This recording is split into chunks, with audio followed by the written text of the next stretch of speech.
as the soft image on your screen gently fades to darkness after this opening card. Allow yourself to settle deeply into comfort, closing your eyes and letting the quiet, steady rhythm of your breath guide you into tranquility. Step softly back across the centuries to the heart of 12th century Paris, where the serene waters of the Seine glide peacefully past the Isle de la Cité under a vast and twilight sky. Here, amidst the gentle murmur of the river and the quiet rustle of evening air, a grand vision is slowly beginning to rise from the earth. The air carries the faint, clean scent of freshly cut limestone, damp river mist, and newly worked oak timber. In this tranquil space, time itself seems to slow down, inviting you to leave behind all the busy cares of your day and rest in the peaceful presence of a cathedral coming into being, crafted with infinite patience by hands working in harmony with stone and light. High above the riverbank, within the rising walls of Notre-Dame, a remarkable sense of calm settles over the wooden scaffolding as the workday ends. Long before massive stones could be raised into soaring rib vaults or carved into delicate rose windows, master builders required a sanctuary of precision where geometry could be brought into form.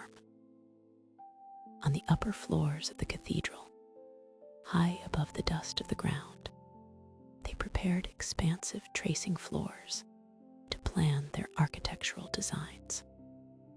To create these smooth working surfaces, masons plotted the intricate geometry of the vault ribs and rose windows by spreading smooth beds of gypsum plaster, quarried from Montmartre, across upper floors, using iron-tipped compasses and chalked string to scratch full-scale templates into the white surface.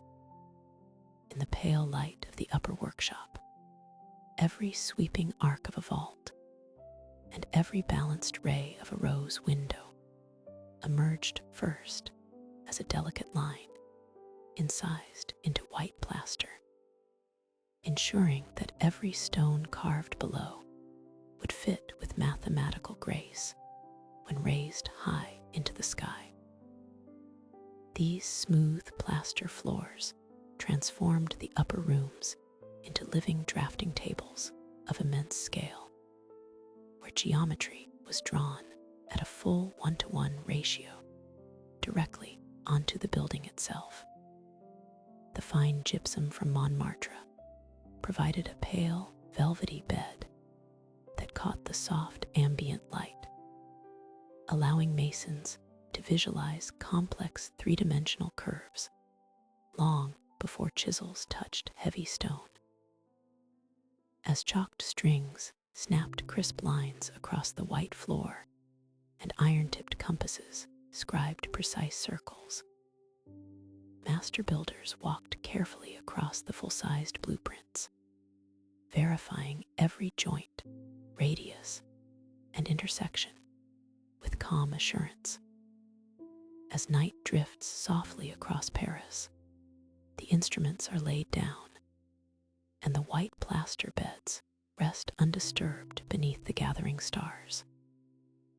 The soft scratch of iron on gypsum yields to a deep, comforting stillness that cradles the entire cathedral site. Each curve etched into the plaster holds the quiet promise of future strength and beauty, resting peacefully in the dark. For now, there is nothing more to measure, nothing more to draw, and nothing left to do but rest. Let the gentle harmony of line, stone, and river carry you into a restful sleep as Notre-Dame slumbers quietly under the peaceful night sky. Along the peaceful bends of the River Seine, beneath the soft, golden light of medieval Paris, the construction of Notre-Dame unfolded at an unhurried, rhythmic pace. Deep beneath the earth, in cool subterranean quarries near Saint-Germain-des-Prés, quarrymen carefully excavated fine-grained limestone formed millions of years ago in ancient seabed deposits. The Lutetian limestone for Notre-Dame's sexpartite rib vaults was harvested from subterranean quarries near Saint-Germain-des-Prés, extracted while soft so masons could shape each rib before it slowly cured in the Paris air. Working in the quiet shelter of the quarry workshops, master artisans guided their chisels along the pliable stone with steady, practiced hands, carving delicate curves and structural moldings without fear of splintering the tender material. As each newly sculptured rib rested in the open air, the trapped quarry moisture gradually evaporated, leaving behind a hardened, enduring block ready to span the great heights of the choir. This quiet process of harvesting and seasoning stone reflected a deep, intuitive harmony between the natural world and human patience, gently turning raw rock from the depths of the earth into soaring, graceful arches, while the masons shaped the stone ribs.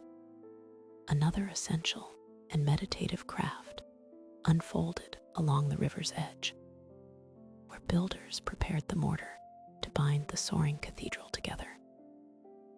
To prepare the resilient bedding mortar for Notre-Dame's choir vaults in the 1170s, masons washed coarse quartz sand gathered from the banks of the River Seine, mixing it with slaked lime putty that had aged in damp subterranean pits for over 6 months to ensure smooth, slow-setting cohesion. Clear river water was repeatedly rinsed over the quartz grains, sweeping away fine silt and organic debris, until only pure, angular crystals remained to provide mechanical strength. Nearby, in dark underground cellars, limestone burned in kilns was slaked with water and left to mature undisturbed for season after season. This prolonged resting period softened the lime into a smooth, buttery paste of remarkable purity. When mixed together with measured care, the aged lime and washed river sand formed a slow-curing mortar that remained pliable for hours, allowing the builders to gently nudge each heavy block of Lutetian limestone into perfect position atop the scaffolding before the mortar gradually dried into an indestructible stone-like bond. As dusk quietly settled over the Isle de la Cité, the peaceful murmur of the river mirrored the serene persistence of the cathedral's creators. High above the darkened stone floor, sturdy wooden falsework supported the newly assembled sexpartite vaults, holding each hand-carved rib suspended in calm expectation, while the lime bedding mortar cured in the cool night air. There was a gentle, reassuring stillness to this nighttime work, as stone, sand, and water rested together in silent communion. The deliberate pace of medieval construction honored the natural rhythm of curing materials, allowing the building to breathe and settle without tension. Each carefully quarried block of Lutetian stone and each layer of Seine-washed mortar slowly bonded into a unified whole, preparing the great choir to support its soaring rose windows and majestic roof. In the quiet darkness of the sanctuary, the day's labor came to a peaceful close, leaving behind a tranquil testament to human devotion, resting quietly under the evening sky. As the morning light drifted across the calm, mirror-like waters of the Seine in the mid-12th century, the island of the Cité breathed with the gentle, steady rhythm of creation. Along the broad wooden scaffoldings built against the rising cathedral, medieval craftsmen moved with unhurried care, handling each block of pale Lutetian limestone carved from the quarry caverns just beyond the city boundary. The cool air carried the faint, earthy scent of damp river fog, fine powdered stone, and slow-curring lime mortar, suspended in a serene stillness that seemed to slow the passage of time itself. Course by course, the wall masons aligned the heavy stone blocks, settling them into beds of smooth mortar with practiced precision and quiet devotion. Every surface was smoothed by hand, each joint measured with plumb lines and carved wooden squares to ensure that the emerging structure rose straight and true into the soft morning sky. There was no haste in their movement, only a deep and patient reverence for the craft, as if every hammer strike and soft tap of a wooden mallet was a quiet note in a long, unfolding lullaby of enduring stone. Deep within these growing walls lay a quiet structural innovation, hidden entirely from the eyes of anyone standing on the cobbled ground below. Beginning in the 1160s, during Notre-Dame's initial construction, masons embedded over 2,000 forged iron staples directly into the mortar beds between limestone courses, creating a hidden metallic grid that gave the tall, slender walls extra tensile strength before the high rib vaults were raised. Hand-forged by skilled blacksmiths working in the warm, glowing shadows of nearby hearths, these iron clamps, often shaped like double-ended hooks or long, flattened staples, were brought up the scaffolding in woven baskets and laid flat into the wet mortar, linking adjacent stone blocks together like invisible iron stitches. As the lime mortar slowly carbonated and hardened over months of quiet curing, it completely encapsulated the metal, protecting it from air and moisture, while binding the masonry into a single, continuous web of strength. This concealed lattice allowed the master builders to push the slender stone walls to unprecedented heights, maintaining structural stability against the subtle nudges of river winds, and settling ground even while the upper reaches of the nave remained open to the sky. In the soft, amber glow of late afternoon, as the craftsmen set down their iron chisels and the construction site grew still, these iron ties remained silently at work within the heart of the masonry, resting invisibly beneath the smooth beige faces of the limestone. The metallic grid anchored the cathedral's soaring silhouette, absorbing tension with quiet endurance, so that the slender walls could hold their posture without bowing or shifting. As dusk settled over Paris, the stone and iron rested together in the cooling air, a harmonious union of earth and fire, engineered to endure through centuries of quiet nights. Long after the wooden scaffolding was dismantled, and the voices of the medieval masons faded into history, this hidden skeleton of iron continued to safeguard the hall in serene stillness, holding the tall walls steady as they waited through the passing seasons to receive the lofty weight of the rib vaults above. High above the quiet banks of the Seine, where the damp evening mist settles softly over the medieval Isle de la Cité, the grand framework of Notre-Dame pauses in its steady, patient growth.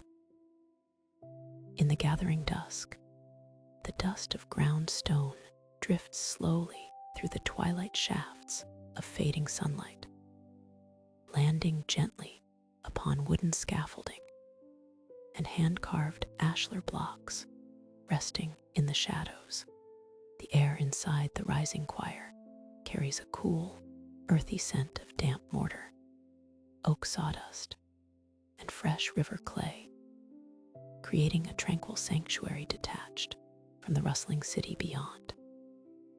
Here, master builders and stonecutters have spent another unhurried day shaping the resilient Lutetian limestone drawn from deep, silent quarries beneath the south bank. Each block bears the subtle, reassuring marks of the mason's iron chisel, crafted with patient hands to interlock with perfect mathematical balance. As the last embers of daylight fade across the cavernous interior, the silence deepens, leaving the rising walls and soaring piers to rest beneath the starry sky, holding the quiet memory of centuries of careful human effort. To gaze upward into the choir and nave is to witness an intricate dance of weight and geometry brought into soft, silent equilibrium. The great Gothic ribs rise smoothly from the capitals, curving gently across the upper reaches of air to meet at the distant center of each bay. Before these sweeping arches could safely bridge the wide expanse overhead, their foundations had to be conceived with extraordinary foresight, patience, and structural balance. Medieval masons understood that the greatest point of compression and lateral thrust occurs precisely where the vertical wall support begins its graceful transition into a diagonal arch, rather than assembling several separate, fragile stones at this vital junction.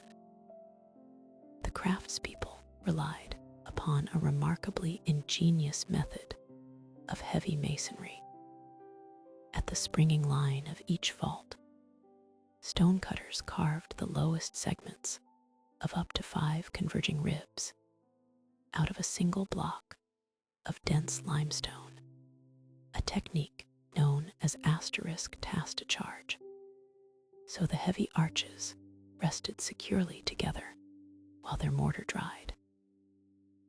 This solid foundation allowed the stonemasons to erect the temporary timber centerings and place the remaining arch stones with complete confidence, knowing the base would remain immovable. In the calm, sheltering darkness of the cathedral interior, the slow curring of the lime mortar continues unseen within the heart of the masonry. Unlike fast-setting modern cements, medieval lime mortar dried gently over long weeks and months, slowly absorbing carbon dioxide from the humid air to turn gradually back into solid stone. Because the heavy, integrated TOSD charge blocks held the lower courses firm without slipping, the wet joints higher up along the vaulting ribs could settle evenly without placing unexpected stress upon the slender piers below. The horizontal bedding of these massive stones provided a stable anchor, quietly containing the outward push of the vaulting long before the flying buttresses outside were fully completed. As the mortar cures in the quiet night, a seamless harmony forms between the solid density of the earth and the light, soaring vision of the cathedral's vaulted ceiling. Overhead, the stone ribs rest like the protective branches of an ancient forest, cradling the space below in profound, enduring peace as the city slumbers. As dusk slowly settles over the River Seine, a calm silence falls across the rising scaffolding of Notre-Dame. The evening mist wraps gently around the soaring limestone piers, softening the crisp edges of handcrafted stone that have spent the day reaching upward toward the Parisian sky. Down below, the day's activity fades away into the soothing, rhythmic murmur of the flowing water, leaving behind only the cool night air, the faint scent of damp mortar, and the deep, comforting stillness of a monumental sanctuary taking shape high above the nave, where the grand arches will soon meet. The intricate geometry of the cathedral's framework rests suspended in the gathering twilight. Master stonemasons have spent countless quiet hours carefully shaping each block, transforming dense, raw rock quarried from the surrounding French countryside into smooth, flowing architectural lines capable of bearing the immense weight of a vaulted stone ceiling.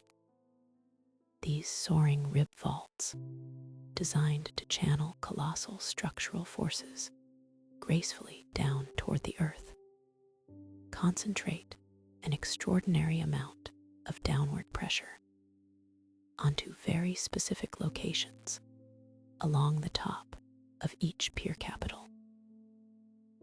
As the heavy stone arches converge high above the floor, the immense forces traveling along their curves seek a direct path down toward the deep foundations below. The medieval builders possessed an intimate understanding of their materials, knowing that even the finest fine-grained limestone contained subtle, microscopic irregularities across its surface. Any tiny bump or unevenness between heavy stacked courses could create intense, localized focal points of stress. Left unaddressed, these harsh concentrations of downward pressure could cause the unyielding stone to crack or spall at its base under the staggering weight resting upon it. To safeguard the cathedral's structural integrity for centuries, the masons needed an invisible cushion, a material soft enough to yield under load, yet durable enough to sustain permanent, massive pressure. To prevent point stress fracturing at the base of the soaring vault ribs, masons placed thin sheets of malleable rolled lead between the stone courses at the pier capitals, allowing the soft metal to yield under pressure and distribute heavy downward loads evenly. Under the colossal downward thrust of the converging arches. This hidden layer of soft, ductile metal slowly compressed, molding itself precisely into every microscopic crevice and contour of the stone. By filling every imperceptible gap between the adjacent blocks, the lead successfully transformed dangerous focal points of stress into a broad, continuous, and harmonious distribution of weight across the entire surface of the Capitol.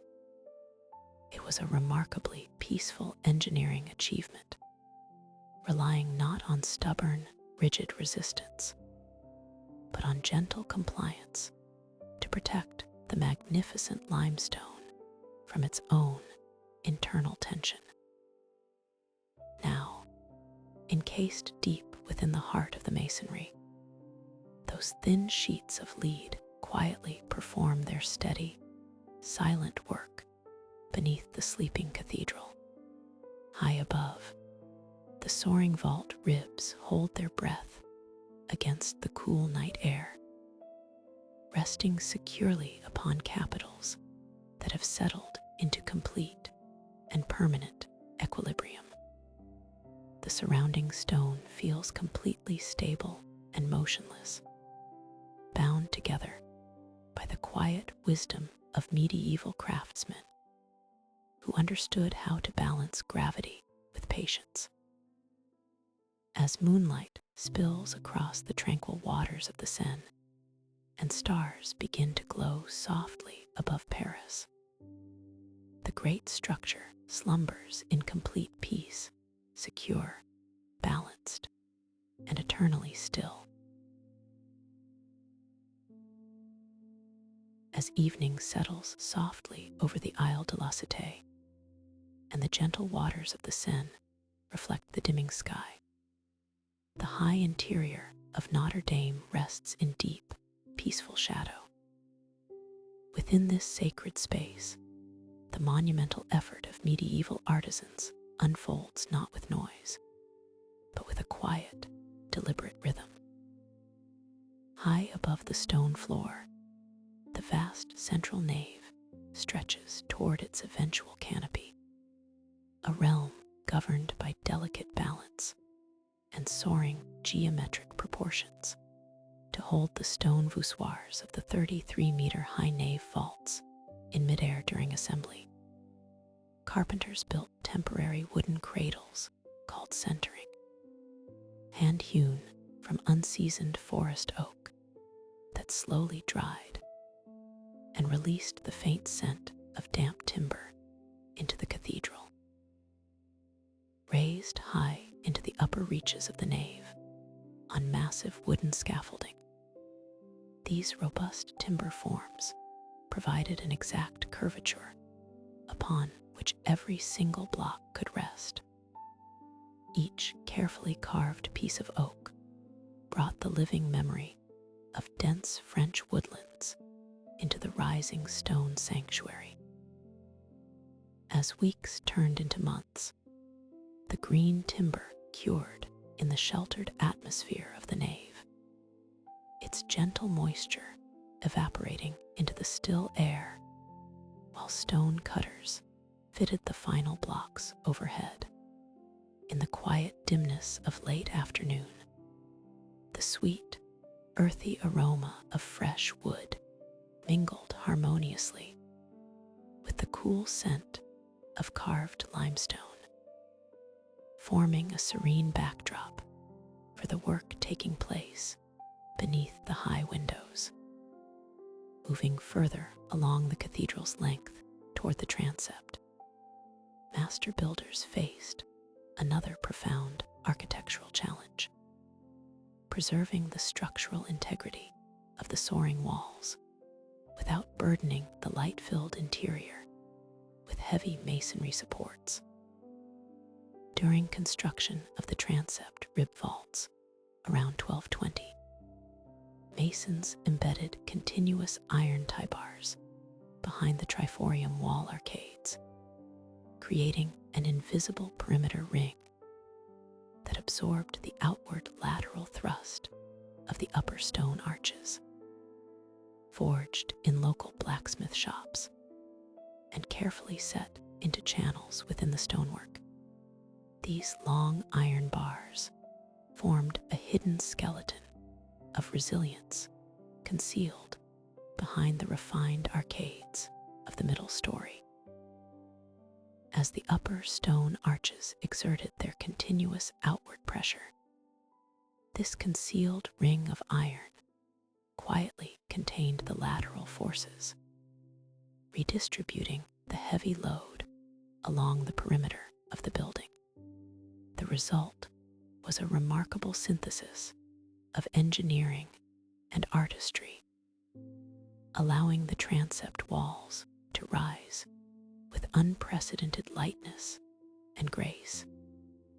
Visitors standing below saw only delicate stonework and sweeping lines, entirely unaware of the strong iron ribbon working silently within the stone to preserve the cathedral's tranquil balance. In this calm interplay of timber, metal, and stone, one observes the deep patience embedded within the fabric of Notre-Dame.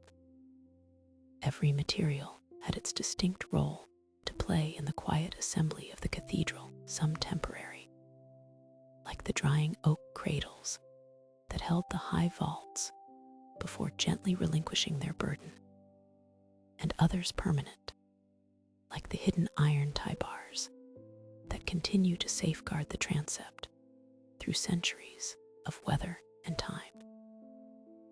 When the sun finally set beyond the western horizon and the last craftsmen laid down their tools, a profound stillness returned to the nave. The soaring vaults hung motionless in the gathering twilight, held securely in space by the invisible forces of geometry, iron tension, and balanced stone. In the cool night air, the cathedral seemed to breathe softly, anchored to the earth, yet reaching peacefully toward the stars, resting securely until the break of a new morning. High above the expansive floor of the emerging cathedral, where the pale limestone walls rise steadily into the cool air of 12th century Paris, a profound sense of stillness fills the upper reaches of the nave. The gentle afternoon light moves slowly across temporary timber frameworks, casting long, soft shadows against the smooth, freshly dressed blocks of quarry stone. Here, suspended in the quiet space between the solid earth below and the open sky above, medieval craftsmen worked with a patient, unhurried rhythm that naturally mirrored the gradual passage of the seasons.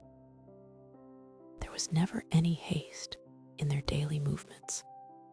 Every subtle stroke of the wooden mallet against the iron chisel was calm and deliberate, guided by generations of master builders who understood the silent language of geometry and weight. The air high up in the triforium carried the clean fragrance of damp lime mortar, carved stone dust, and sturdy aged oak beams resting securely atop the thick masonry. Far down below, the broad stone floor of the nave lay quiet and tranquil, waiting to receive the immense, elegant weight of the rib vaults that would soon span the vast interior, unifying every soaring arch into a single, peaceful sanctuary of silence, light, and enduring stone. As the masons gradually worked their way toward the apex of each ceiling compartment, their attention focused upon the delicate central point, where the soaring diagonal stone ribs met at their highest zenith.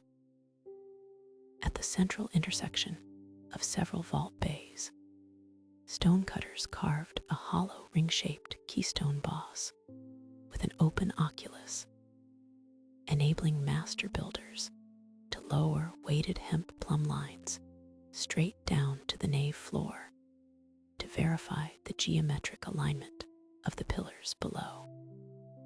Through this small, beautifully sculpted circular opening, a slender line of spun hemp holding a heavy lead weight could drift gently down through tens of feet of motionless air, hovering just above the smooth surface of the stone pavement.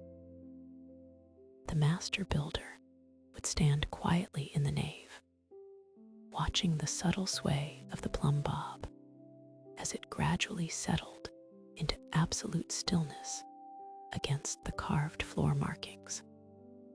In that tranquil moment of measurement, gravity itself acted as a trusted partner in construction, confirming that every load-bearing column stood truly perpendicular to the ground and matched the master plan with complete accuracy. This functional aperture in the keystone thus bonded geometry, craftsmanship, and physics into one serene act of building. When the light began to soften and evening drew near over the city, the suspended hemp lines were carefully retrieved, leaving the newly set keystones resting securely in place high above the silent floor.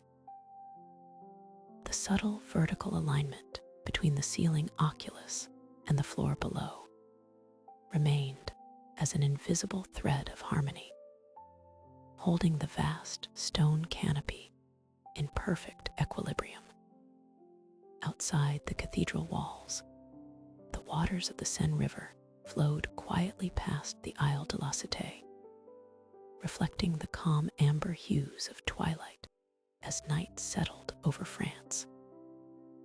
Inside the high nave, the cool air grew still and reassuringly calm, resting under the immense strength of the vaulting. Wrapped in the quiet atmosphere of a monument coming into being, the great church slumbered through the evening, its arches, pillars, and carved keystones held in enduring balance beneath the starry sky.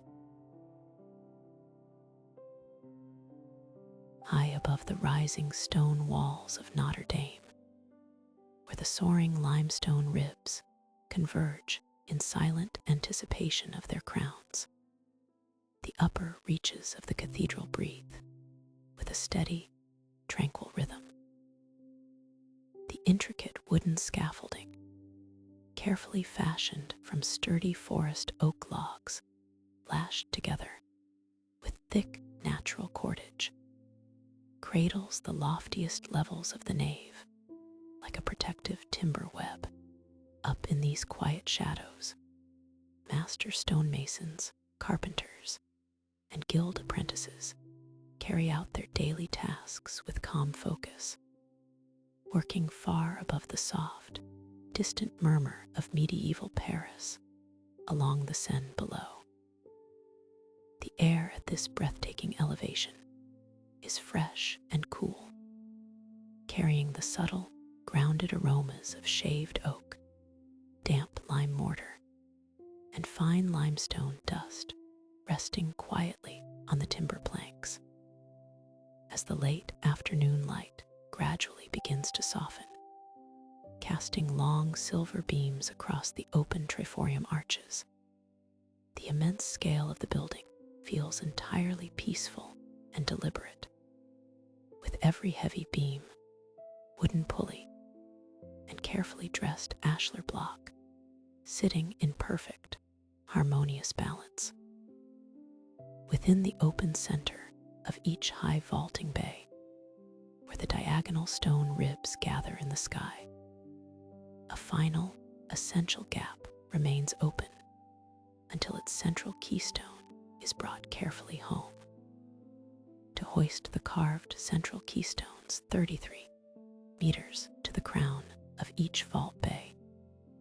Builders operated a wooden treadwheel crane powered by workers walking inside a broad timber wheel, smoothly raising each multi-hundred-kilogram stone using ropes woven from hemp. Inside the generous radius of the timber wheel, the steady, deliberate steps of the treadwheel operators create a slow, almost hypnotic cadence that resonates gently against the surrounding masonry. The heavy, intricately carved stone boss glides upward through the open vault space with remarkable smoothness, suspended securely as the thick hemp ropes stretch taut under the heavy load. It is an elegant display of medieval physics and quiet cooperation, where human patience, mechanical leverage, and natural fibers work together to lift great blocks of earth toward the ceiling without any sudden motion or jarring sound. When the massive keystone finally reaches the apex of the temporary wooden centering frame, skilled masons gently guide its carved, angled edges into place between the meeting ribs. With measured, deliberate taps of wooden mallets and the careful placement of thin lead shims, the central block settles securely into its designated position, locking the 4 vaulting ribs into a self-supporting arch of stone. As the immense downward forces redistribute evenly across the stone framework and down into the solid piers below, a deep, palpable sense of structural stability settles over the newly enclosed bay. The treadwheel operators step out onto the solid timber staging, leaning against the wooden railing and enjoying a quiet moment of calm reflection as the evening twilight spreads softly across the rooftops of the city. High above, the newly placed keystone rests securely in the darkening vault, ready to endure for centuries in the peaceful, resting hush of the great sanctuary. High above the central nave of Notre-Dame, framed by towering timber scaffolding that smelled faintly of pine resin and aged oak, a serene rhythm guided the skilled hands of medieval master builders. The grand cathedral rose slowly into the Parisian sky, its lofty heights quieted by the patient, meticulous work of stonecraftsmen who understood the subtle harmony of balance, weight, and stone. Cool daylight filtered gently through the high unglazed window bays, casting soft, dappled shadows across the massive limestone piers far below, where apprentices and masons selected each block with practiced reverence and steady care. Down upon the bustling banks of the Seine, the morning mist yielded to the quiet rhythms of the city, but up near the vaulting level, the atmosphere remained one of peaceful concentration, stillness, and timeless calm. Here, suspended high between earth and heaven, the soaring framework for the cathedral's stone canopy began to take shape, piece by careful piece, in an enduring tradition of architectural wisdom, passed down through generations of quiet artisans who sought to build a place of rest, beauty, and sanctuary, with the primary skeleton of sturdy diagonal limestone ribs securely anchored and swung across the vast expanse like delicate stone webs. the masons turned their focus to filling the curved spaces between them.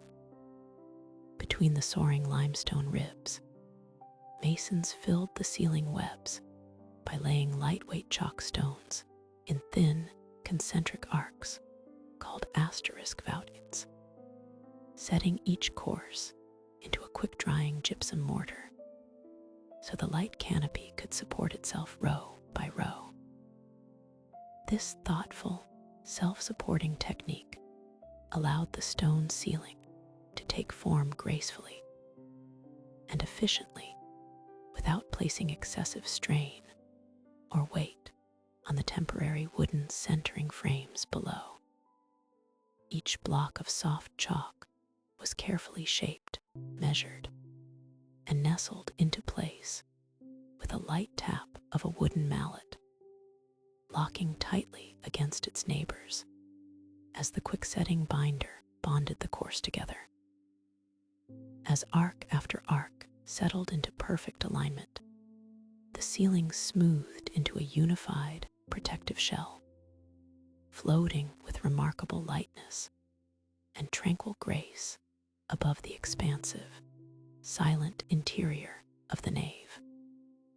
Above these elegant, sweeping surfaces, an additional layer of traditional structural wisdom was applied to safeguard the longevity, natural movement, and structural integrity of the soaring vaults. The tremendous downward forces generated by the vaulting at such impressive heights required a soft, flexible buffer to absorb subtle thermal shifts, microsettling, and structural pressure over time. To cushion the immense downward pressure of the 33-meter-high vaulting, masons layered lightweight porous tufa stone and a soft mortar of slaked lime and crushed chalk directly above the ceiling arches. This resilient layer of porous tufa and soft lime served as an ideal shock-absorbing bed, dampening vibrations and protecting the rigid limestone arches from stress concentrations while preserving the necessary lightness of the overall assembly. Rested quietly beneath the shadow of the great timber roof frame, this hidden backing held the vast vaulting in enduring equilibrium, cradling the stone sky in a silent, protective embrace that would shelter the cathedral through centuries of peaceful starlight and quiet evening shadows. High above the quiet nave of Notre-Dame, where the cool breeze from the Seine carries the faint scent of freshly cut timber and damp Parisian limestone, the newly carved rib vaults rested peacefully upon their massive wooden frames. For long weeks, soaring arches of pale stone had been carefully assembled block by block, resting securely atop temporary scaffolding known to the medieval builders as centering. These intricate wooden frameworks, constructed with immense precision by master carpenters, bore the full weight of every stone voussoir, while the lime mortar slowly cured in the quiet shadows of the upper sanctuary. The atmosphere within the rising cathedral walls was one of patient waiting, as the soaring structures prepared to transition from supported elements into self-sustaining arches of stone. Light filtered gently through the high clerestory openings, casting long, peaceful shadows across the forest of timber posts and heavy oak beams that filled the central aisle below. Masons and carpenters worked side by side in silent, harmonious coordination, their movements deliberate and unhurried as they inspected every joint and mortar line, ensuring that the stone curves had reached their full strength before the supporting wood could be removed. The delicate process of releasing the heavy vault from its temporary wooden cradle was handled with quiet reverence, requiring an intuitive understanding of weight, balance, and physical forces. Beneath the sturdy feet of the wooden centering posts sat paired wedges of dense French oak, placed carefully opposing one another to lock the timber structure securely in position throughout the long months of construction. When the vault arches were fully set, carpenters gently lowered the temporary wooden support structure by tapping out pairs of opposing oak wedges at the base, allowing the massive stone vault to settle under its own weight by a fraction of an inch into its permanent equilibrium. This subtle movement was not a sign of weakness, but rather the intentional awakening of the vault's internal physics. As the wooden framing slowly retreated, the stone blocks leaned gently against one another, transferring millions of pounds of downward and outward force through the soaring diagonal ribs down into the thick masonry piers below. The wooden scaffolding, having fulfilled its quiet duty, loosened without a sound, leaving the great arch suspended gracefully in midair. With the centering safely lowered and dismantled, a deep and tranquil stillness settled back over the vast interior of the cathedral. The newly liberated rib vault stood as a breathtaking testament to medieval engineering, floating far above the stone floor like a delicate canopy of pale gray limestone. Each stone block was now held firm in eternal compression, bound together by gravity and geometry into a harmonious whole that would endure across centuries of quiet time. As the last mallet strikes faded into silence, the ambient sound of a gentle breeze whistling through the high triforium galleries seemed to carry a soft sigh of relief as the monumental structure found its final, balanced resting posture. Soft evening twilight began to collect in the upper vaults, wrapping the soaring stone ribs in peaceful hues of deep blue and soft shadow, while down below, the cathedral floor remained quiet and tranquil, awaiting the morning light and the continuation of work on the next bay. As the massive walls of Notre-Dame rose into the quiet skies of Paris, another quiet form of artistry was unfolding in small, sheltered workshops scattered throughout the surrounding countryside. Beyond the steady thrum of stonecutters' chisels and the heavy hoisting of massive limestone blocks, craftsmen worked with subtle elements of fire, sand, and wood to create the luminous windows that would soon crown the cathedral's transepts. In the calm, soothing rhythm of these rustic glass houses, time moved to the gentle breathing of leather bellows and the steady glow of wood-fired kilns. Here, the goal was not to shape rigid, unyielding stone, but to transform raw, earthy minerals into translucent sheets capable of filtering the sun's bright rays into soft, shimmering pools of colored light.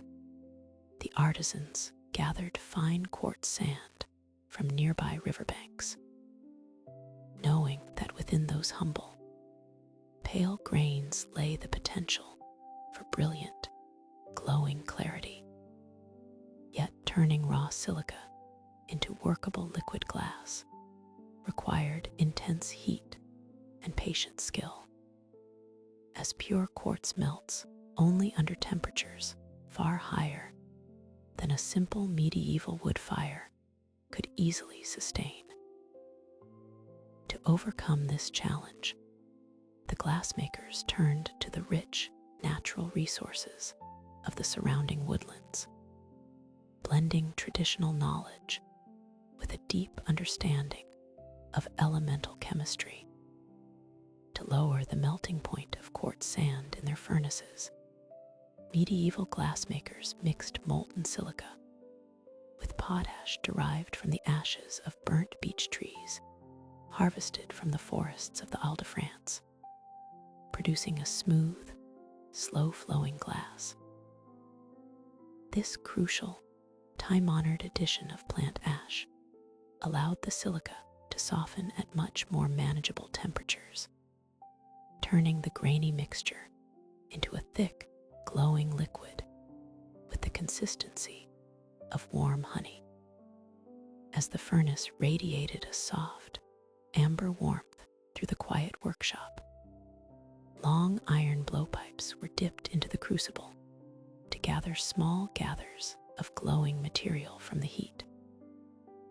With steady, unhurried breaths, the glass blowers expanded the molten globes into elongated cylinders, which were then skillfully cut lengthwise and laid flat upon smooth, warm stone slabs. As the sheets cooled, they retained slight variations in thickness and subtle ripples, imperfections that would later cause incoming sunlight to scatter into magical, dancing refractions across the cathedral's stone floor. In the calm hush of evening, as the furnace fires were allowed to die down to soft embers, the freshly annealed sheets of glass rested in the dark, cooling gradually so that no internal strain would crack their delicate surfaces. Each pane tinted naturally with translucent pale greens, deep blues, or rich forest tones, depending on the trace minerals present in the sand and ash, held a quiet beauty all its own. Soon, these precious sheets would travel along peaceful country roads to the heart of Paris, where master glass cutters and lead crafters awaited to shape them into the thousands of tiny, radiant petals that composed the magnificent rose windows of Notre-Dame. As night settled over the Ile de France, the woods lay quiet, having offered up their timber and ash to help capture the light of heaven within a monument of enduring stone. The process was slow, mindful, and deeply connected to the natural world, ensuring that every single panel of glass carried within it the quiet essence of the soil, the trees, and the gentle, glowing hearths of medieval France.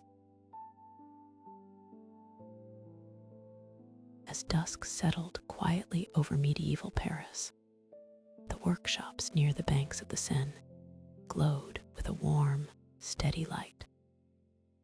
Within these quiet shelters, master artisans labored with gentle precision to create radiant glass for the high cathedral arches. The air held a cozy warmth, filled with the soft crackle of wood fires burning steadily through the night.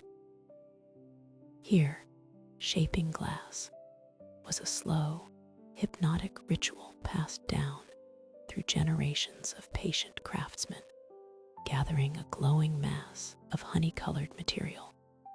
The glassmaker turned it rhythmically over the heat. To craft the flat glass panes for Notre-Dame's rose windows.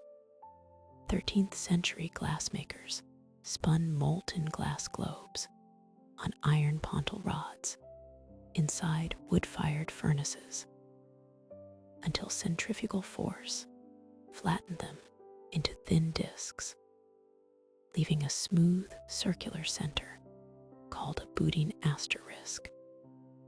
These circular sheets, known as crown glass, cooled slowly into translucent ripples, capturing subtle variations of hand-spun craft that would later scatter sunlight in soft, soothing patterns across the stone sanctuary. Each disc of glass was a quiet testament to heat, movement, and patience. Once cooled in annealing ovens to relieve internal stress, the wide panes were laid on wooden benches scored with faint geometric guides. Glaziers used iron tools to carefully select and cut the smooth outer sections, preserving varied thickness to create richer visual depth. The small, thickened centers, the budding's asterisk, were set in outer tracery, where their convex forms would bend ambient light into gentle pools of gold.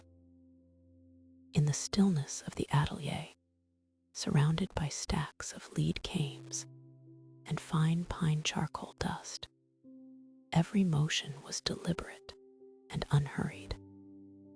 There was no rush in shaping these windows, for the builders understood that Notre-Dame was created to endure across centuries, a sanctuary constructed thought by thought under the peaceful rhythm of passing days. Beyond form lay the delicate science of color, an art transforming humble minerals into glowing hues capable of uplifting the human spirit. To capture the serene atmosphere of heaven, glassmakers sought a shade of blue so deep it held the tranquil essence of twilight itself. Medieval glassmakers achieved the North Rose's signature deep indigo hue by adding minute amounts of cobalt oxide, mined from silver deposits, into molten silica heated to over 1200 degrees Celsius. This precise chemical addition infused the glass at a molecular level, filtering sunlight into a soothing sapphire glow throughout the spacious transept.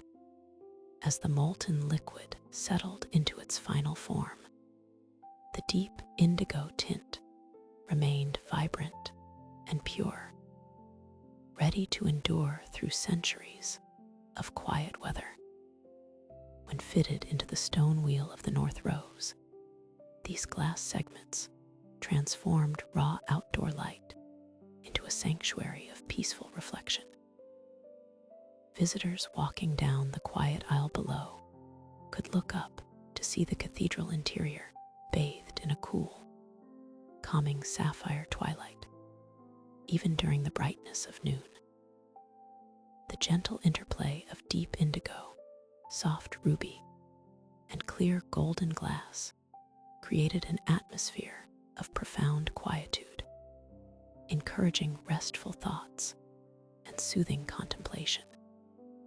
As evening stars appeared outside, the great rose window held onto the last fading rays of daylight, projecting a slow, tranquil beauty into the peaceful stillness of Notre-Dame. As the high stone vaults settled into place, securing the structural spine of Notre-Dame, the cathedral's master builders turned their attention toward filling its vast openings with beauty and light. High on the western facade, framed by twin stone towers rising quietly into the Parisian sky, craftsmen worked to assemble the great rose window, a grand circular wheel of stone designed to capture the final light of day. Below, in the workshops along the Seine, the atmosphere was rhythmic and calm. Skilled artisans gathered around small furnaces, managing glowing embers with steady, quiet patience. Beechwood ashes and refined river sand were fused together inside clay pots over many long hours, creating molten glass that glowed like liquid gold in the dim workrooms. Every movement was slow and deliberate, perfectly tuned to the gentle cadence of traditional medieval craft. Creating vivid pigments for cathedral glass was a delicate science, relying on exact blends of natural minerals to yield rich hues without losing transparency. Red glass posed a unique challenge to the medieval master, as pure copper oxide could easily render the glass dark and opaque if mixed too heavily throughout the melt. To craft the warm red panels for the West Rose window around 1220, glassmakers gathered molten clear silica on a blowpipe and dipped it into a crucible of copper glass, creating thin, layered sheets just 3 millimeters thick that softened bright sunlight into a quiet crimson glow. By fusing a whisper-thin layer of ruby-tinted glass onto a clear base, a process known as flashing, they allowed maximum sunlight to pass through, while surrounding the sanctuary in a warm, comforting radiance that rested gently upon the limestone walls. Once cooled upon smooth wooden tables, these sheets were carried gently into the cutting rooms, where artists scored and trimmed each panel into precise, curving shapes. Small iron tools shaped the glass to match full-scale design drawings, rendered directly onto whitewashed plaster boards. The individual pieces were then edged with narrow strips of soft, channeled lead. As these lead cames were soldered together, an intricate tapestry took form, balancing deep cobalt blues, soft emerald greens, and the brilliant flashed red glass in perfect geometric order. The heavy lead lines served not only to hold the glass in place against strong winds, but also to define each shape, creating dark outlines that made the colors glow with even greater luminosity. When the heavy panels were raised and fitted into the stone wheel of the West Rose, the entire interior of the cathedral was quietly changed. As afternoon softened into evening, the low slanting sun streamed through the western rose, casting long, peaceful ribbons of colored light across the high stone pillars and silent stone floor. The sharp glare of the outdoor world was transformed into a serene tapestry of warm color, wrapping the soaring nave in peace and quietude. Beneath the rib-vaulted ceiling, the air seemed to hold its breath, offering a still and soothing sanctuary where time slowed, and the restful spirit of medieval craft rested quietly in every gentle beam of light. As twilight drifted across the gentle waters of the Seine in the year 1220, the air around the workshop of the Parisian glassmakers hummed with a quiet, soothing warmth. Within the shadow of Notre-Dame's rising stone walls, master artisans tended to clay pots of molten silica that glowed like soft embers in the dim hearth light. Here, away from the bustling clatter of the day, time seemed to slow to the calm rhythm of quiet breathing and the gentle stirring of iron rods. Glassmaking was an art of patient observation, where simple minerals harvested from the earth were coaxed through fire to capture the daylight in hues of sapphire, ruby, and gold. Outside, the evening shadows lengthened peacefully across the cobblestones of the Isle de la Cité, while inside the glasshouse, heat radiated into the room with a steady, comforting presence. The glassmakers worked without haste, guiding the cooling glass into thin sheets that would soon fill the grand circular traceries high above the cathedral floor, turning harsh sunlight into a tranquil sanctuary of color and rest. To create the subtle, harmonious shades needed for the great rose windows, the glassmakers relied on simple elements gathered from the daily life of medieval Paris. Craftsmen achieved the soft olive green panes of Notre-Dame's rose windows around 1220 by adding minute flecks of iron scale scraped from the anvils of local Paris blacksmiths into pots of molten silica, creating a gentle, leafy tint that softened the inward light. These fine, dark flakes of oxidized metal, accumulated beneath the rhythmic hammers of neighborhood smithies, dissolved slowly into the glowing liquid, transforming clear silica into a soothing spectrum of moss and sage. Each batch was gently stirred, allowing tiny air bubbles to float upward and escape, leaving behind glass of tender translucency. As the molten mixture was rolled flat and allowed to cool slowly upon tables of smooth iron, the resulting green sheets held the quiet essence of spring foliage, cut meticulously into delicate geometric shapes. These olive panels were bound in slender ribbons of lead, ready to take their place alongside deep cobalt and muted crimson in the great wheel of the cathedral facade. When the late afternoon sun aligned with the completed rose window, the sanctuary within was transformed into a realm of deep stillness and quiet contemplation. High above the stone flags, the soaring rib vaults caught the filtered rays, casting long, ethereal shadows that drifted lazily across the limestone piers as the evening hours passed.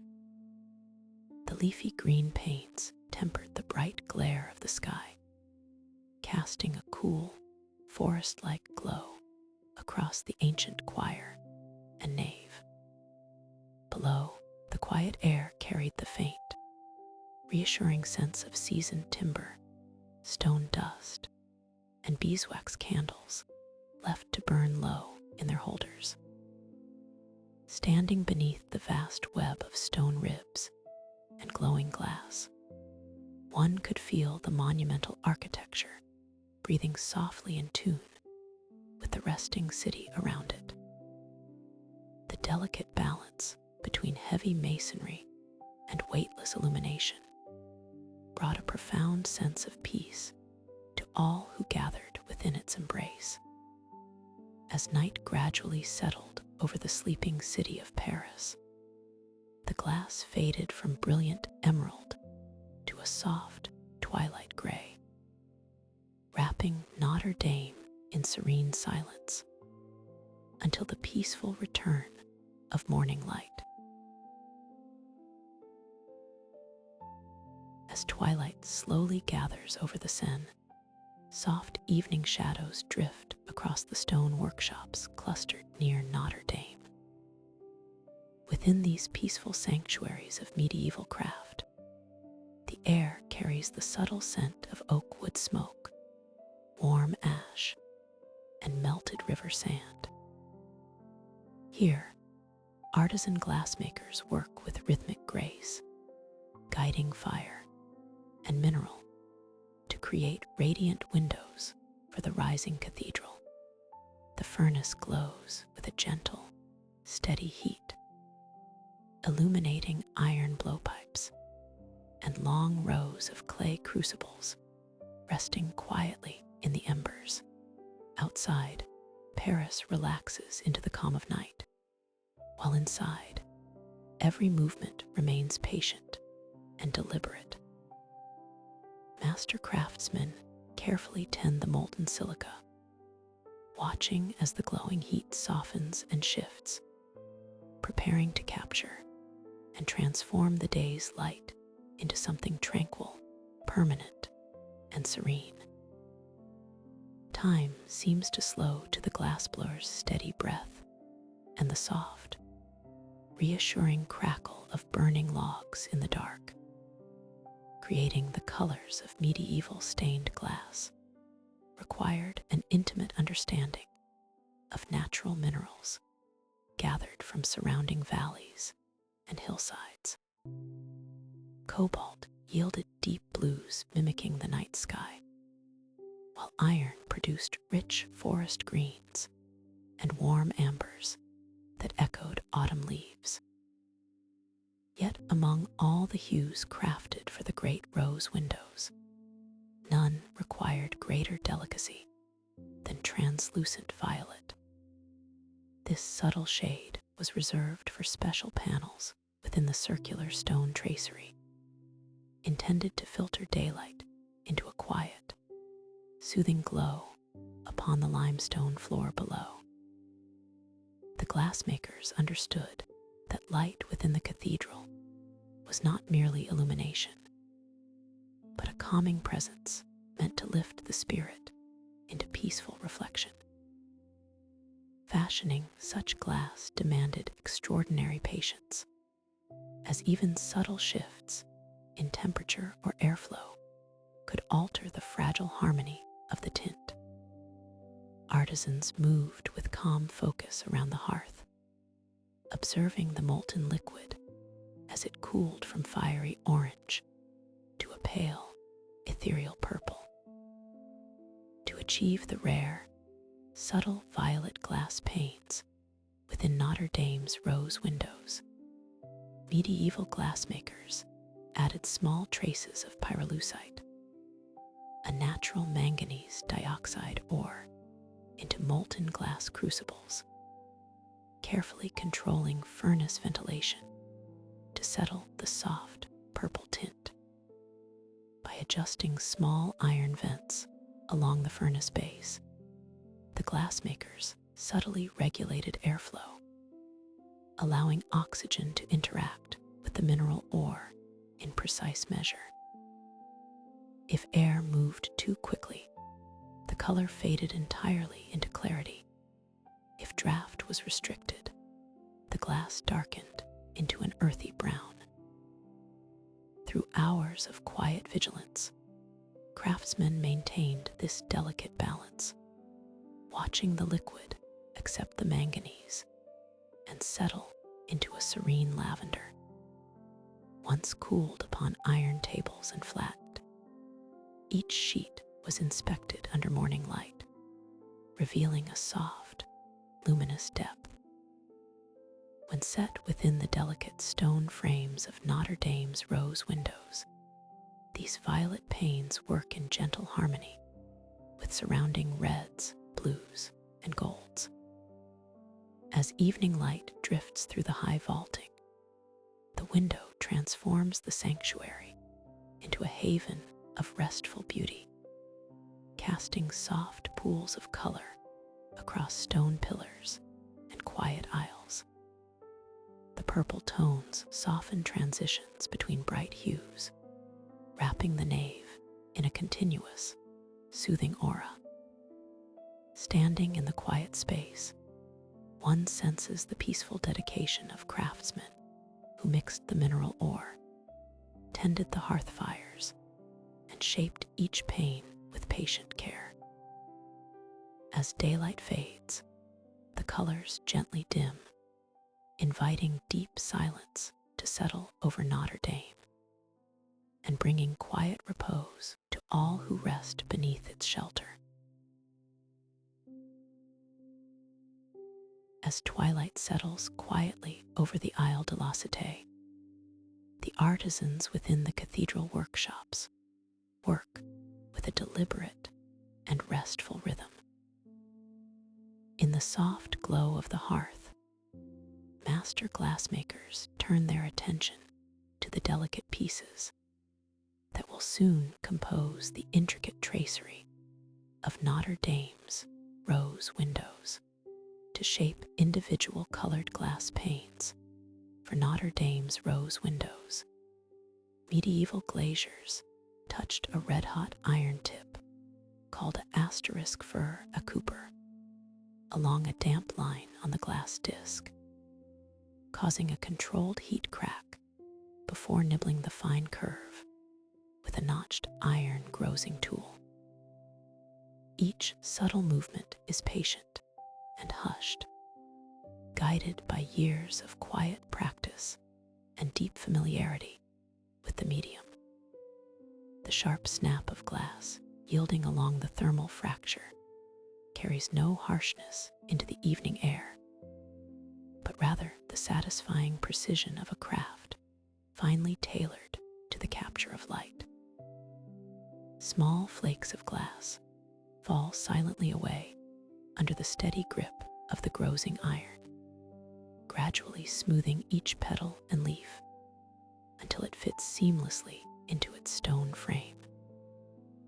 Through this calm and focused labor, cold sheets of glass are transformed into delicate, luminous elements ready to welcome the morning sun. Beyond the cutting of individual shapes lies the gentle art of imparting warm, golden light to the transparent panes.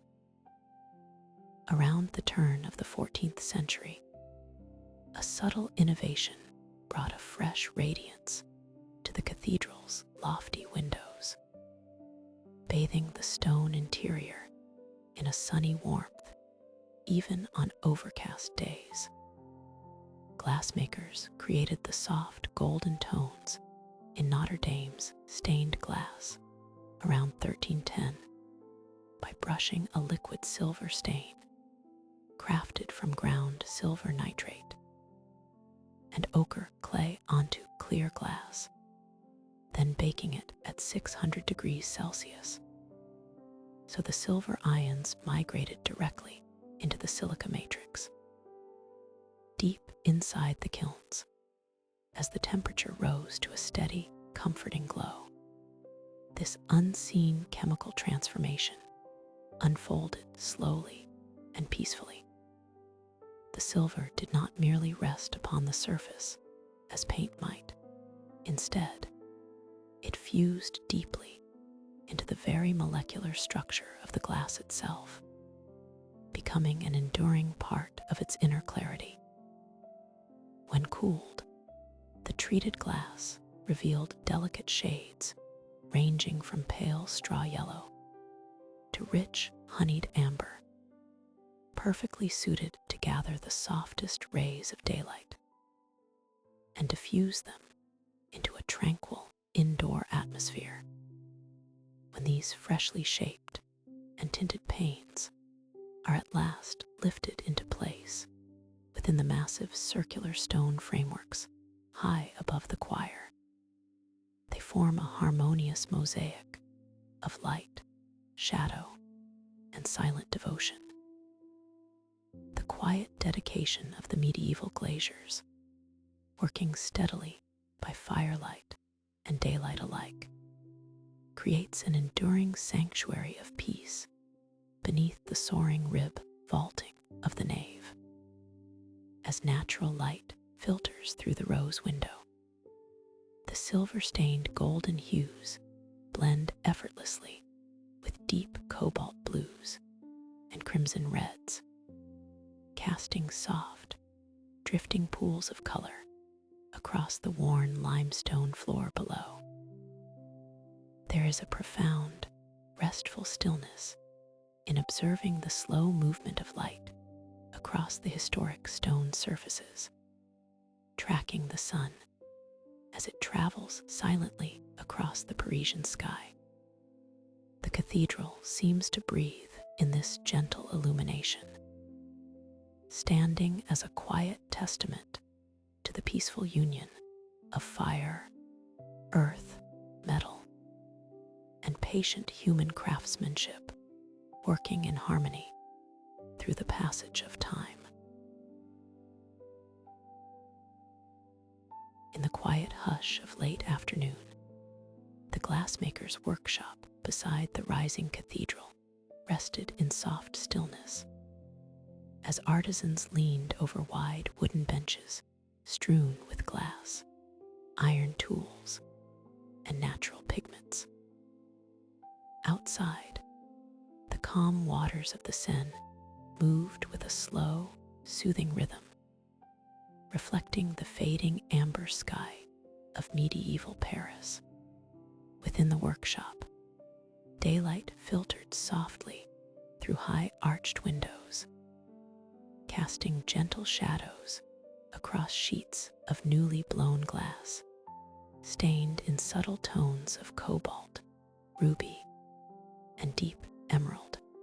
Each small piece of colored glass had been carefully cut, ground, and smoothed to match full-scale parchment templates, waiting to take its precise place within the vast wheel of the cathedral's rose window.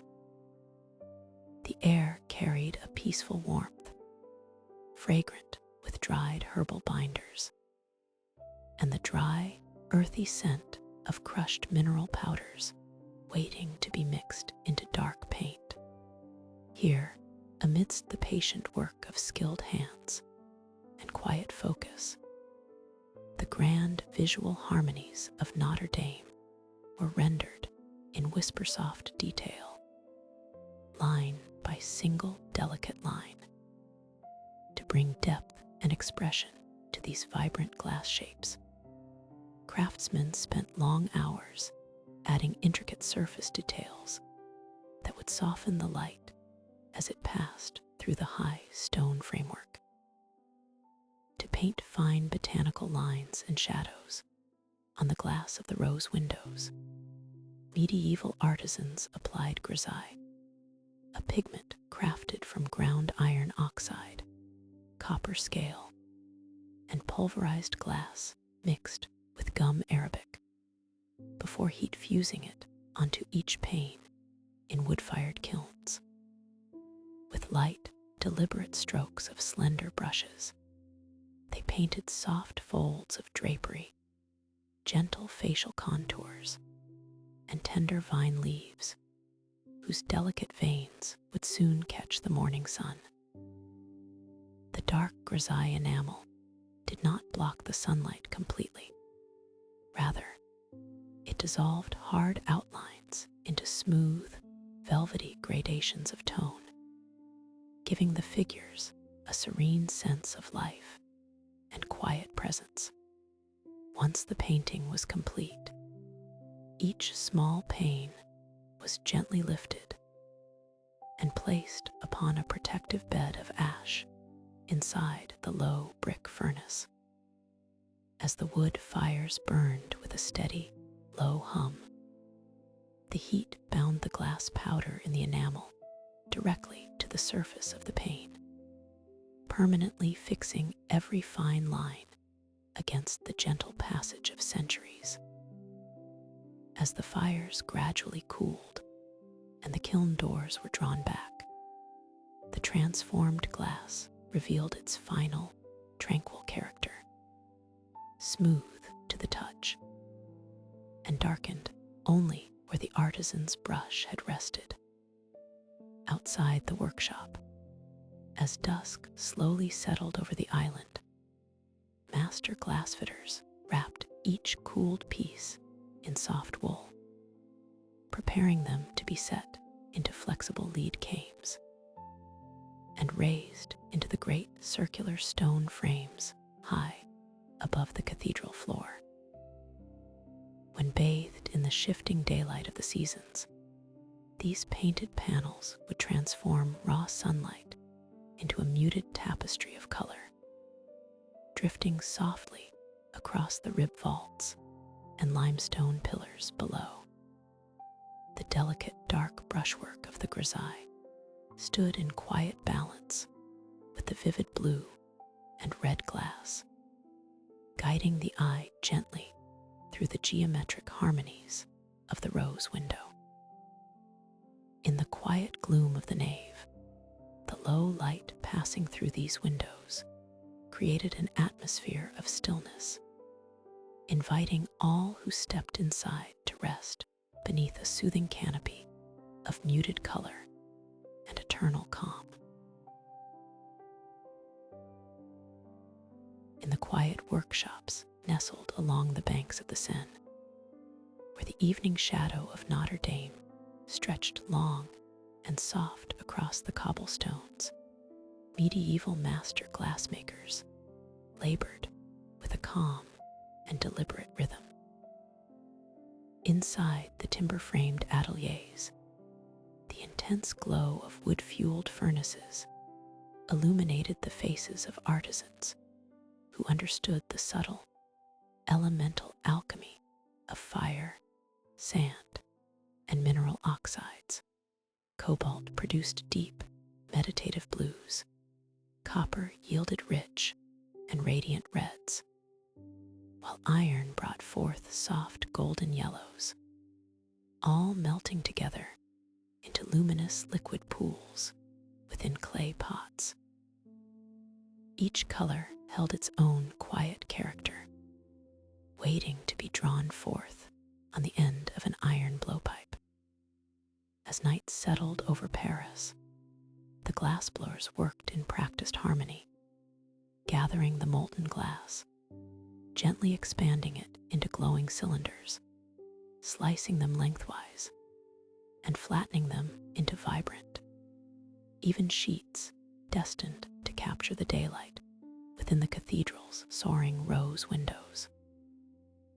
Once each pane was carefully cut and shaped into its precise segment, it entered the crucial next stage of its creation, where physical effort yielded to quiet stillness.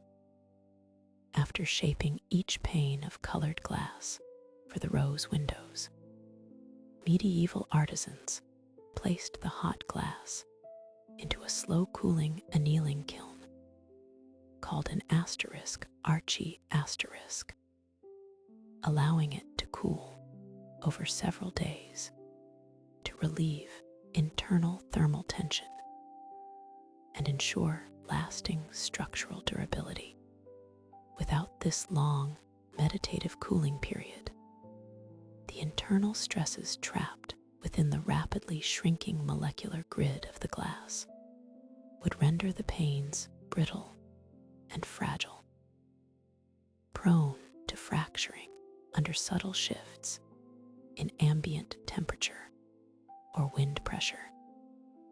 Nestled within the gentle, fading heat of the archi-asterisk, the glowing plates gradually surrendered their fiery energy to the surrounding stone hearth.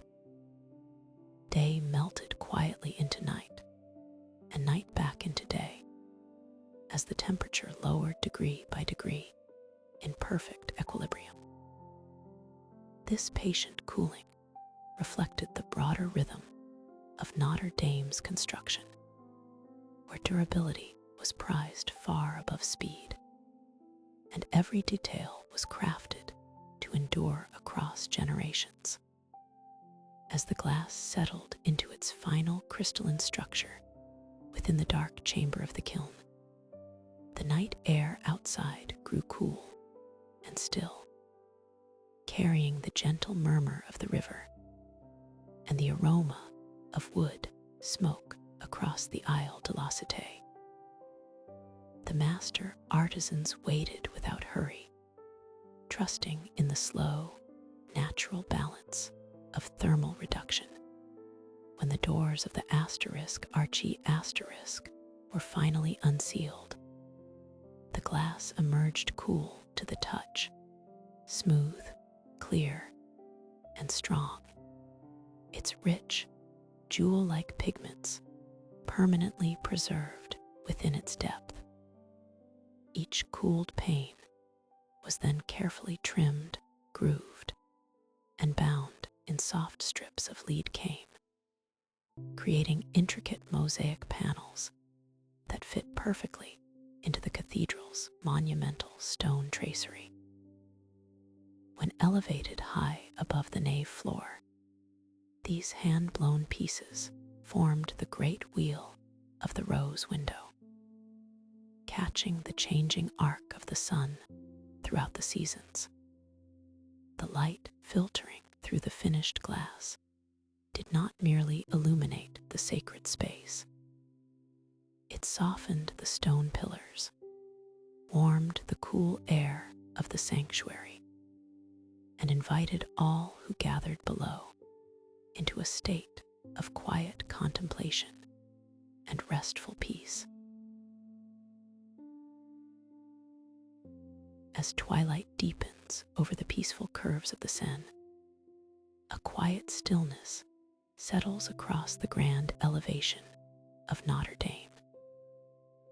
High above the north transept facade, where the evening air cools and the sounds of Paris fade into a gentle hum, the majestic north rose window rests against the darkening sky.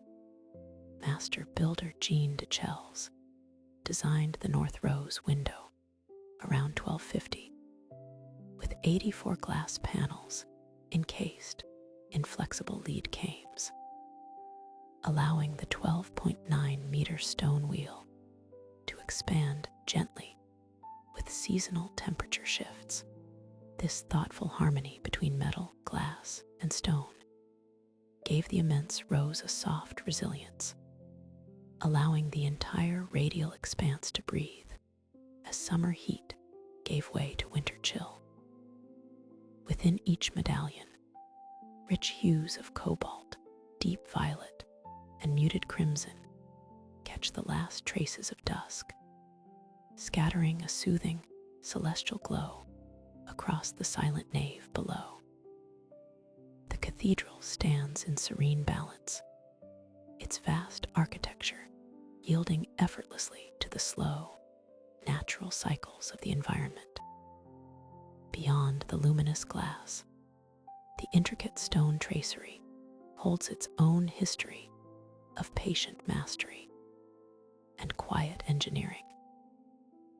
Each petal, spire, and spoke of the wheel was carefully carved from Parisian limestone, shaped by stonemasons who understood both geometric grace and structural endurance.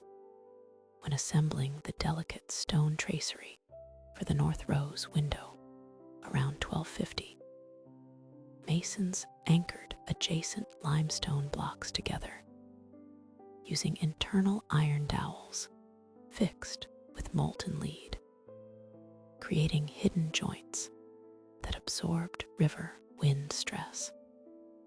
Hidden completely from view within the core of the masonry, these cushioned iron pins provided a subtle elasticity, allowing the slender stone mullions to absorb the pressure of heavy winds sweeping along the river corridor. Rather than standing rigid against the elements, the tracery welcomed the breath of the wind, flexing in micro movements that preserved the stability of the entire wall. This quiet flexibility extends throughout the medieval craft, creating an edifice that rests in harmony with the natural world rather than struggling against it. The molten lead poured hot into the narrow channels around the iron dowels, cooled into a protective buffer that cushioned the stone while preventing moisture from entering the joints.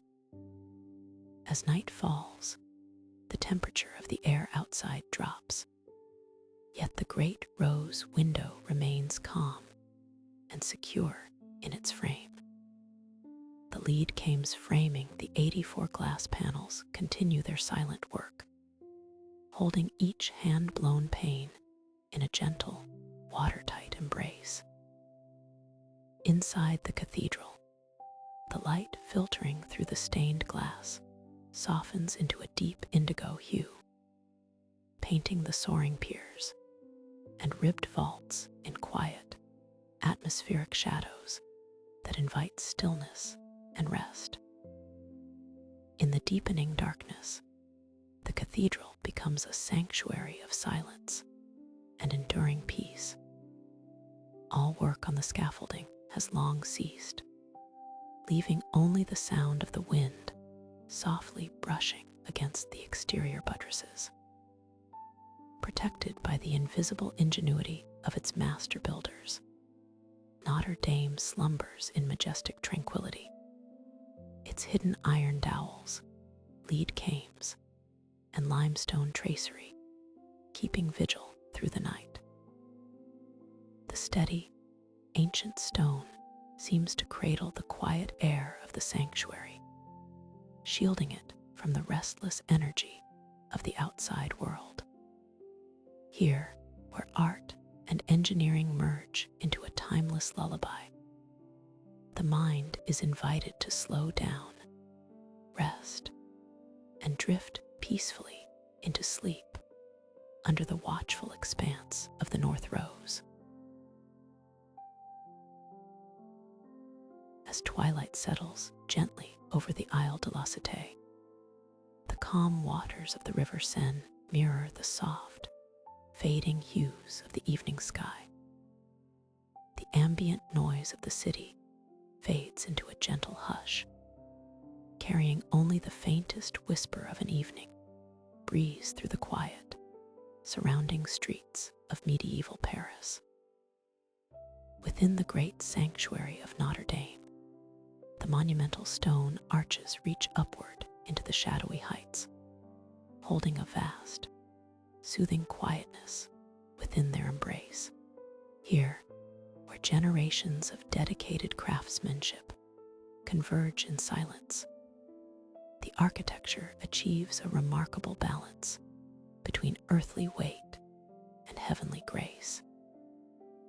The builders of the 13th century sought not only to reach toward the sky with towering vaults, but also to open the heavy limestone walls to radiant, colored illumination.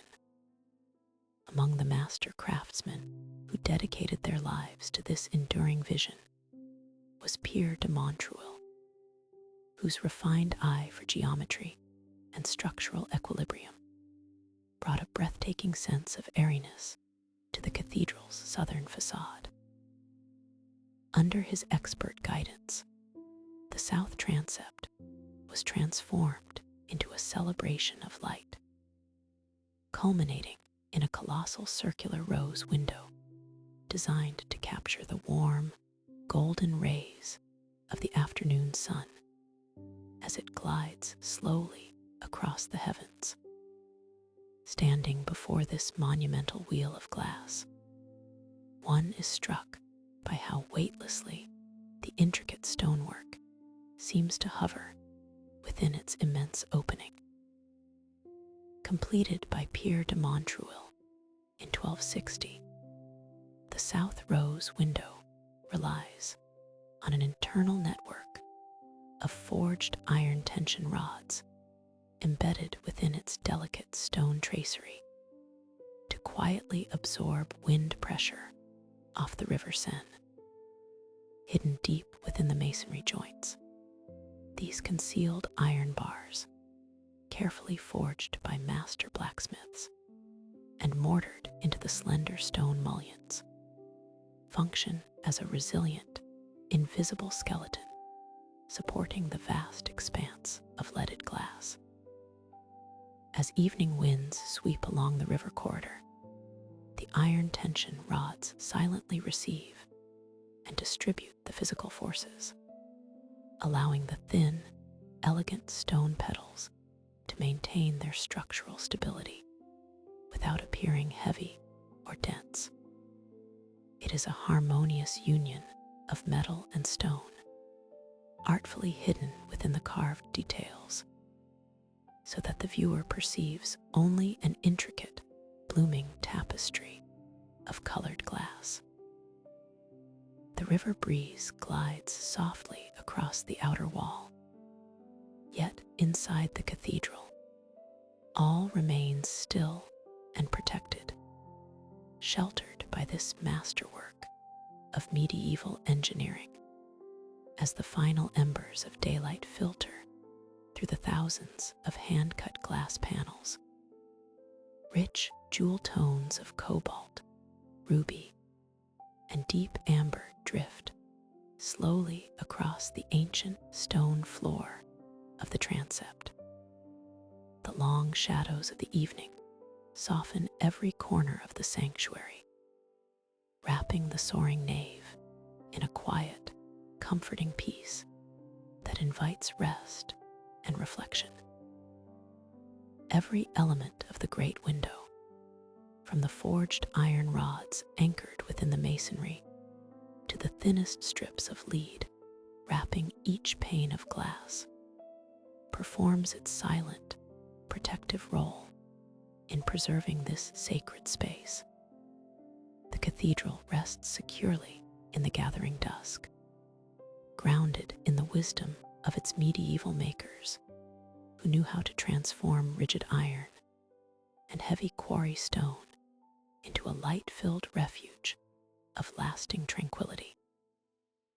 As night fully settles over Paris, the Great South Rose stands watchful and calm, resting gently against the starlit sky, while the Seine flows peacefully below, guiding the sleeping world into deep and quiet rest.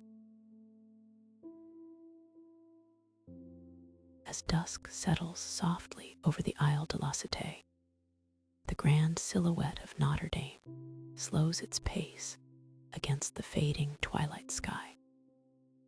High above the cobblestones, where the cool breeze drifts steadily along the curves of the Seine, the great circular frame of the rose window stands open to the evening light. Within this vast stone wheel, master glaziers and masons work with patient, deliberate hands, fitting each section of leaded glass into place. The glass itself, thick and richly tinted with cobalt blues and deep ruby reds, possesses a quiet weight, holding the memory of heat and silica transformed by fire. Up on the scaffolding, suspended between the towering stone vaults and the tranquil city below, the air carries a gentle stillness, marked only by the soft clink of metal against iron and the rhythmic rustle of linen sleeves as the craftsmen complete their day's quiet labor, securing such monumental panes against the unpredictable weather of the river valley required an elegant balance of strength and flexibility. To hold the heavy leaded glass panels of the rose windows securely against strong river gusts, masons mounted an outer iron armature of curved bars called asterisk barlodiers, fastening each panel with pliable copper wire ties wound around tiny iron lugs set in the stone wheel. Sturdy iron ribs formed a protective framework on the window's exterior, tracing the geometric arcs of the stonework while absorbing the pressure of sudden winds. The soft copper ties wrapped gently around each iron lug, anchoring the lead cames without placing stress on the fragile glass itself. In this union of forged iron, soft metal, and carved limestone, every component served a purpose, holding the brilliant, translucent art safe against the elements while allowing the cathedral to breathe. Looking at the great wheel from ground level or from the high wooden staging, one begins to appreciate how deeply intertwined geometry and craftsmanship were in medieval Paris. Each leaf and spoke of the rose window was calculated to disperse structural loads evenly into the surrounding masonry walls. As nightfall drew closer, the artisans would carefully inspect their work, feeling with smoothed fingertips the tight twists of copper and the firm seat of the iron bars against the stone. There was no haste in their movements, only a quiet mindfulness born of long tradition and shared dedication. Each small tie and hidden fastener represented hours of silent focus, ensuring that even during fierce winter storms, when the Seine ran wild and cold, the vast expanse of colored glass would remain untroubled, resting securely in its cradle of metal and stone. As the last rays of sunlight filter through the newly set glass, long beams of colored light stretch across the cavernous interior of the cathedral, casting quiet pools of sapphire, violet, and gold across the stone floor. The iron armature outside, though hidden from the view of those gazing upward from within the nave, remains a steadfast guardian in the gathering dusk. Below the high rib vaults, the cathedral settles into a deep, restful calm, its soaring architecture anchored by centuries of thoughtful engineering and dedicated human care. The wind continues its soft song along the outer walls, gently brushing against the asterisk barlodiers and the stone tracery, while inside, the atmosphere remains motionless, warm, and serene, wrapped in the comforting embrace of nightfall. As evening softly settles over the Isle de la Cité, the high timber scaffolding inside Notre-Dame begins to grow quiet, bathed in the warm amber glow of lingering twilight. High above the polished stone floor of the nave, where graceful limestone tracery blooms into vast geometric wheel windows, glassmakers work with measured patience to assemble the intricate panels of the great rose. Each petal of colored glass, mouth-blown with quiet care in distant forest kilns, has been meticulously trimmed to fit within a delicate network of flexible lead channels known as cames. Handled with deep reverence and steady hands, these small panes of deep sapphire blue, rich ruby red, and luminous golden amber rest securely inside their H-shaped metal tracks, gradually forming the radiant circular geometry of the window. The high air near the triforium is soothingly peaceful and still, filled only with the subtle aroma of beeswax, wood shavings, and the steady, calming rhythm of master craftspeople bringing their day's contemplative labor to a gentle close as daylight fades gently into dusk. Because these majestic glass wheels rise high into the open sky, every single pane requires protection against the damp gusts that drift up from the waters of the Seine. To preserve the warmth of the interior and prevent rain from trickling through the delicate joints, a special sealant must be applied beneath every metal lip, After fitting the stained glass into lead cames for the rose windows, craftsmen rubbed a soft paste of linseed oil, crushed chalk, and lampblack under the metal flanges to create a watertight seal, and cushioned the glass panes against wind vibrations. The pure linseed oil nourished the pliable lead, while the finely milled chalk gave resilient body to the mixture, seamlessly filling every microscopic crevice between metal and glass. Smoothly worked under the soft edges, using polished wooden palm tools, this dark, aromatic compound cured slowly over many weeks, absorbing the faint thermal expansions of the surrounding masonry and dampening the low sonic hum of passing storms and rustling winds. As the dark putty settled into place, it transformed thousands of separate fragments into one unified wall of shimmering light, capable of yielding silently to the wind without ever fracturing its protective embrace. With the final seams meticulously sealed and smoothed, the expansive rose window catches the last remaining golden beams of sunset, casting glowing pools of amethyst, soft crimson, and pale emerald across the silent stone pillars below. Far overhead, the elegant stone ribs of the high vaulting reach across the soaring space like protective branches, holding the vast ceiling in a peaceful, timeless embrace. Below the high scaffolding, the softly echoing hum of medieval Paris recedes into a faint, distant whisper, leaving the cathedral sanctuary in deep, restorative tranquility.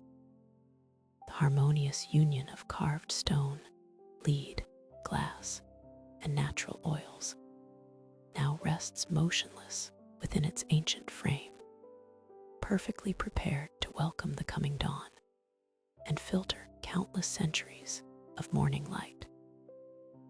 Each quiet breath taken beneath these soaring vaults brings a comforting sense of stillness. As deep night gradually envelopes the island and the river, a profound calm settles over the great cathedral, inviting both mind and body to release all tension and rest in complete, soothing serenity. As evening softly settles over Paris and the waters of the Seine glide past the Isle de la Cité in gentle ripples, a profound quiet fills the vast stone interior of Notre-Dame. In the calm atmosphere of the cathedral, every arch, pillar, and vault seems to rest in timeless alignment, holding the story of generations of masons who sought to shape light and gravity into a harmonious sanctuary across the early decades of construction.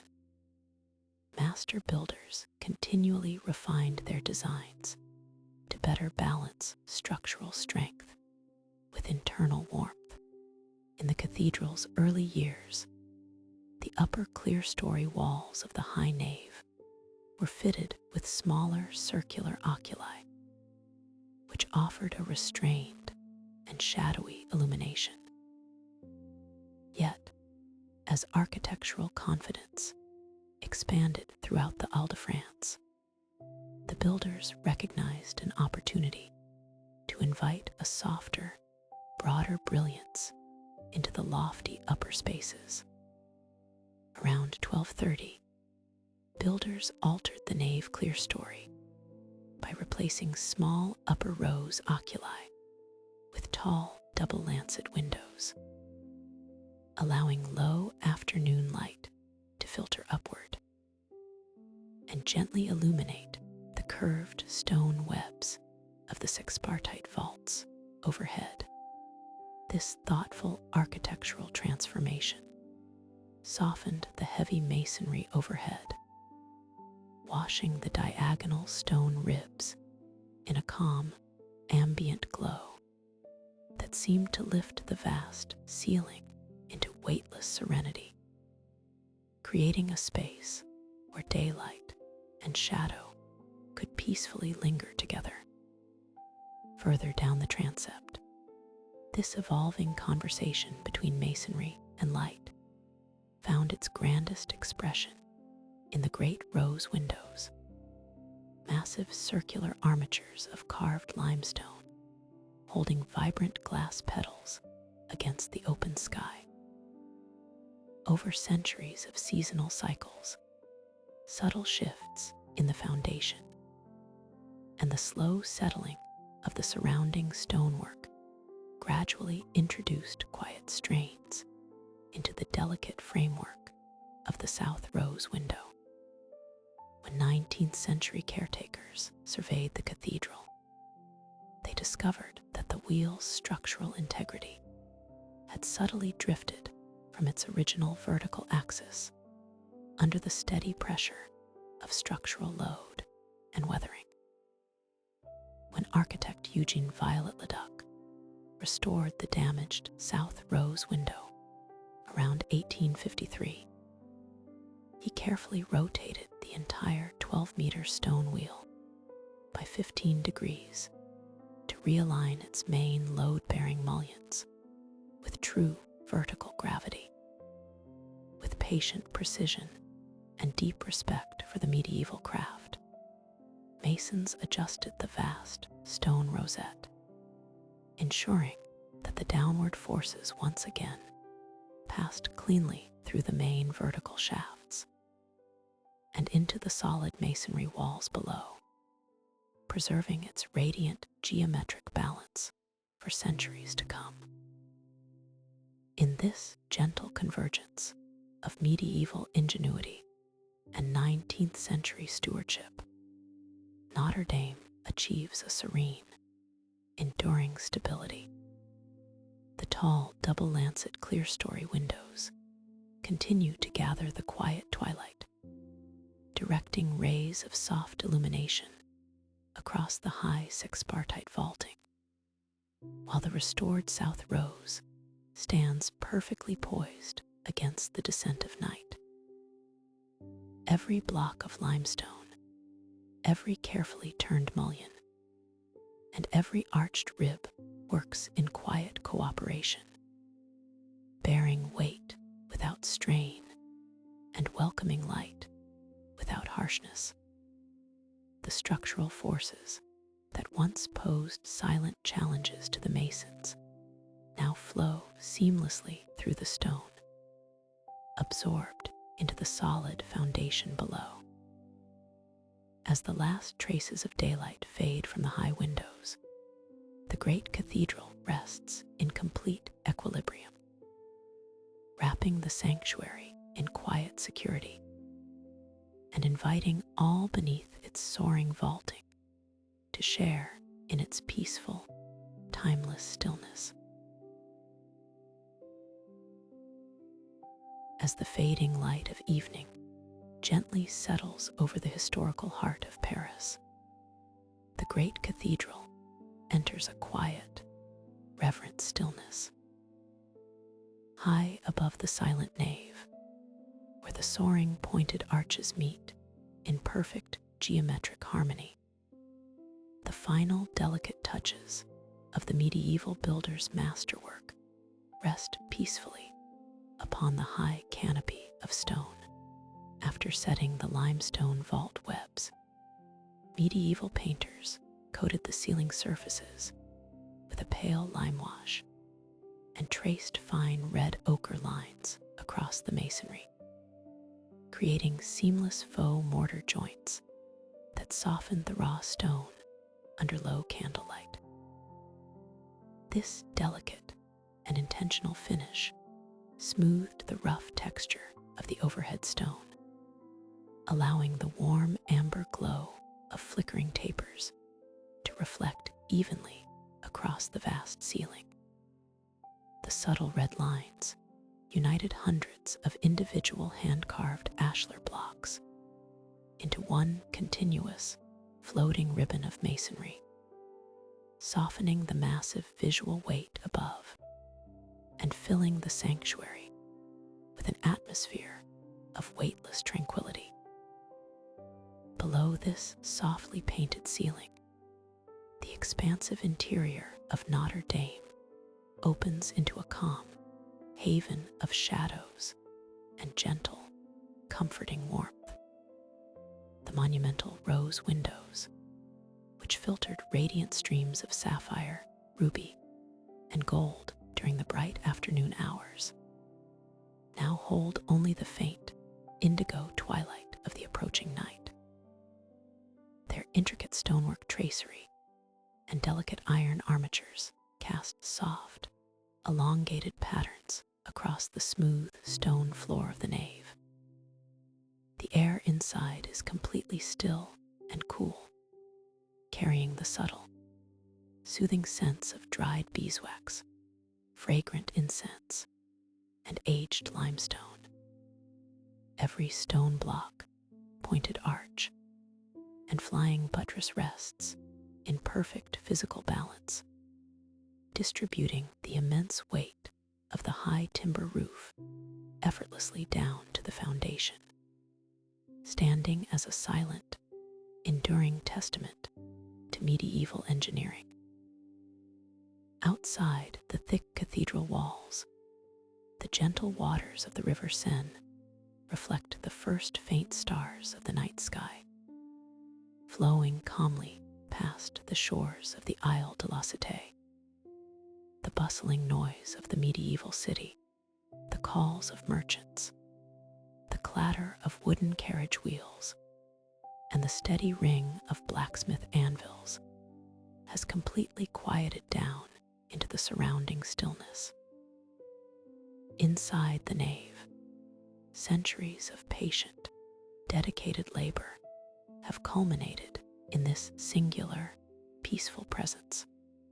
Master masons, quarrymen, carpenters, glassblowers, and painters have all completed their long tasks and laid down their tools, leaving behind a timeless sanctuary carved out of stone, glass, and light. The quiet architectural harmony achieved within these walls creates a profound sense of security and permanence, protecting the quiet space from the restless passage of time. As the night deepens and a serene silence enfolds the entire cathedral, the soaring rib vaults continue their gentle, watchful guard above the sleeping nave. The pale limewash high overhead catches the final, soft gleams of evening light, preserving a soothing warmth far above the shadowed stone floor. Here, where human devotion and master artistry meet enduring stone, everything has reached a state of complete balance, unity, and rest. As you listen to the slow, steady rhythm of this story, let your own breathing ease and your body settle into deep, effortless comfort. The grand work of Notre-Dame is complete.